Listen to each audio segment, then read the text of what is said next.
Hi friends, welcome back to our channel. இன்னைக்கு நம்ம பார்க்க போற ஒரு வைரலான வீடியோ தான் பார்க்க போறோம். என்னன்னு பார்த்தீங்கன்னா கலையரசன் அகோரியான கதையை தான் பற்றி பார்க்க போகிறோம். இப்போ ட்ரெண்டிங்கான விஷயமே இவரை பற்றி தான் போயிட்டு இருக்கு. எல்லா யூடியூபர்ஸுமே இவர் தான் பேசிகிட்டு இருக்காங்க. இவர் உண்மையான அகோரியா இல்லைனா ஃபர்ஸ்ட் இருந்த மாதிரி கலையரசனாக பார்க்க போகிறோம். அது மட்டும் இல்லாமல் விஜய் குறித்து சில தகவல்களை சொல்லியிருக்காரு. அது மட்டும் இல்லாமல் மோடி போன ஜென்மத்தில் எப்படி இருந்தாருன்னு தெரியுமானு ஒரு பகீர் கிளப்பிய திடீர் அகோரி அதை பற்றி தான் பார்க்க போகிறோம். வாங்க வீடியோக்குள்ளே போகலாம்.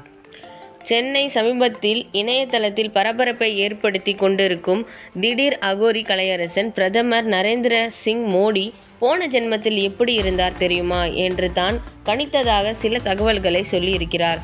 அதோடு நரேந்திர சிங் மோடி மட்டுமல்லாமல் தான் ஒரு சிலரை பார்க்கும்போது அவர்கள் கடந்த ஜென்மத்தில் எப்படி இருந்தார்கள் என்பதை சொல்ல முடியும் என்றும் கலையரசன் கூறியிருக்கிறார். ஒரு சில வாரங்களாகவே சமூக வலைத்தளத்தில் திறந்தாலே அதில் திடீர் அகோரி கலையரசன் வீடியோக்கள் தான் அதிகமாக இருக்குது.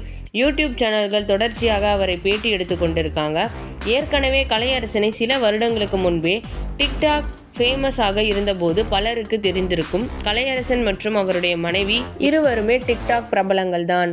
இருவரும் அடிக்கடி டான்ஸ் வீடியோ மற்றும் ரீல்ஸ் வீடியோக்கள் வெளியிட்டு மக்கள் மத்தியில் பிரபலங்களாக இருக்காங்க.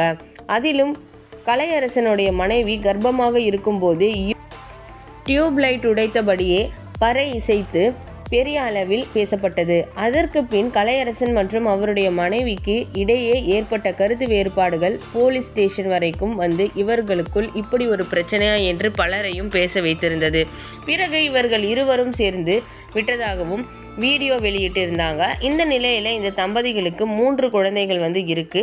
இப்படியான நிலையில் சில வருடங்களுக்கு கலையரசன் பற்றி எந்த செய்திகளும் இணையதளத்தில் இல்லாமல் இருந்த நிலையில் இப்போது ஒரு சில நாட்களாகவே கலையரசன் திடீர் அகோரி அவதாரம் எடுத்து இணையத்தை ஆட்டிப்படைத்து கொண்டிருக்காங்க. கலையரசனின் திடீர் வீடியோக்கள் இணையதளத்தில் வைரலானதை தொடர்ந்து இவர் தன்னை அகோரி என்று சொல்வதை கேட்டு ஒரு சில பிரபலங்கள் கலையரசனுக்கு எதிராக வீடியோ வெளியிட்டு வந்துட்டு இருக்காங்க. இதற்கு கலையரசன் மனைவி பதிலடி கொடுத்திருக்கிறார். இப்படியான நிலையில் இப்போது மீண்டும் கலையரசன் ஒரு பரபரப்பை ஏற்படுத்தியிருக்காங்க. அதாவது கலையரசன் பேசுகையில் நான் ஒருவரை பார்த்தாலே அவருடைய முந்தைய ஜென்மம் என்னவாக இருந்தது என்பதை கணித்து விடுவேன். அதை பார்த்த உடனே சொல்லவிட்டாலும் தியான நிலையில் இருக்கும்போது ஒருவரை பற்றி நினைத்தால் அவர்கள் முந்தைய ஜென்மத்தில் என்ன மாதிரி இருந்தார்கள் என்பதை என்னால் சொல்ல முடியும். அந்த மாதிரி இந்த நாட்டின் பிரதமராக இருக்கும் மோடி போன ஜென்மத்தில் ஒரு சித்தராக இருந்திருக்கிறார் என்று தான் எங்களுடைய சிந்தனையில் தெரிகிறார். மோடி போன ஜென்மத்தில் செய்த புண்ணியத்தினால் இந்த ஜென்மத்தில் அவருக்கு அதற்குரிய பலன் கிடைத்தது. பல பேரை ஆண்டு கொண்டிருக்கிறார் என்று கலையரசன் சொல்லியிருக்காங்க. அதோடு நாங்கள் பிரதமரின் பூர்வ ஜென்மத்தை தெரிந்து கொள்ள வேண்டும் என்று நினைத்து அவருக்காக பார்த்ததில்லை. நாங்கள் காசியில் இருக்கும்போது சித்தர்கள் எல்லோரும் பேசி கொண்டிருக்கும் போது மோடியை பற்றி அதிகமாக பேசி கொண்டிருப்போம்.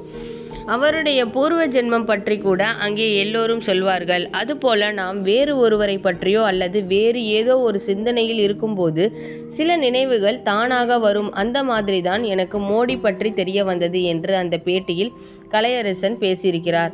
இந்த பதிவு பிடிச்சிருந்தா லைக், ஷேர் அண்ட் சப்ஸ்கிரைப் பண்ணுங்கள். இதே மாதிரி வேறொரு இன்ட்ரெஸ்டிங்கான பதிவுடன் உங்களை மீட் பண்ணுறேன். அதுக்கு முன்னாடி நம்ம சேனல் இப்போ தான் ஃபர்ஸ்ட் டைம் பார்க்குறீங்கன்னா சப்ஸ்கிரைப் பண்ணிக்கோங்க. பக்கத்தில் கால் ஆப்ஷன்ஸ் பட்டனை கிளிக் பண்ணிக்கோங்க. அப்போ தான் நான் போடுற வீடியோஸ் உங்களுக்கு நோட்டிஃபிகேஷன் வரும். வேறொரு பதிவுடன் மீட் பண்ணுறேன். அது வரைக்கும் நன்றி, வணக்கம்.